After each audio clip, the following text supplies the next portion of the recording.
big thing that sticks out in my mind, when I come over here, it was just... It was like living in a carry-on film. They're going to make it rich. A lot of us made it rich in love, but not in money. I think I was stunned, actually. I didn't really realise the enormity of what I was doing until I was past the point of no return. Because I haven't got an accent, I can choose when I want to be Irish or not. Bristol and Ireland share a hidden history which began in 1171 when Henry II gave the city of Dublin to the men of Bristol. It was from Bristol's docks that the armies of both Elizabeth I and Cromwell sailed to occupy Ireland. Repeated generations of Irish emigrants have settled over here and, in spite of prejudice, have become an important part of the city's life.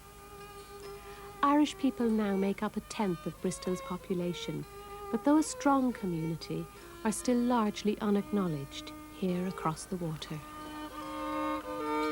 We were doing our midwifery in London and we wanted to come to somewhere by the sea. So we got the map and we got a pin and we stuck Bristol. And then we looked up and we found there was a very good training school for second part midwifery, and we applied and we were accepted and we arrived in Bristol. I think I wanted to get away from the family, and it was a very valid and good way to get away, to go and train for something. And I had quite a bit of family opposition, but I did. And I arrived in Bath on the morning of my 18th birthday. When I got off the train and realised where I was just in pieces. Terribly, terribly homesick. And if I had the money, I'd have gone back on the next train, but I didn't have the money.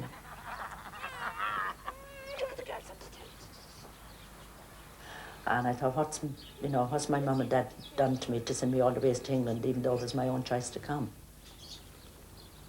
When I came to Bath, Bath was nice because I didn't know anywhere else.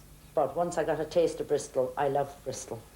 People were a lot friendlier here, and there was a lot more Irish people here. I lived here, and I can't remember much about living here before we moved back to Ireland. That's where most of my memories of growing up are, in Ireland. Mum and Dad decided that they wanted to move back home, and they chose to go to Corkwood, which is where Dad lived. And then we lived there for quite a few years, and that's where all my memories are. And the freedom as well, being able to do what you want to do. As a child, I mean, I can remember running across fields to my friend's house and coming home really late and not worrying at all because you knew everybody. Well, my sister was over here before me. I have a lot of relations in Bristol. I have 2 uncles and aunts and cousins, and I suppose that was like security, knowing they'd be here. Because the general talk amongst everybody, when I say everybody, I mean my friends, was leaving. Because I went out a lot on my own when I come over here. Just going into bars or whatever, and people don't really make the effort to talk to you. But I was used to that at home.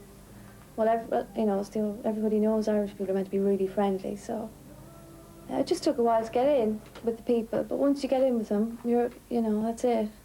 That's what I found with Bristol people anyway. Once you're in, you know.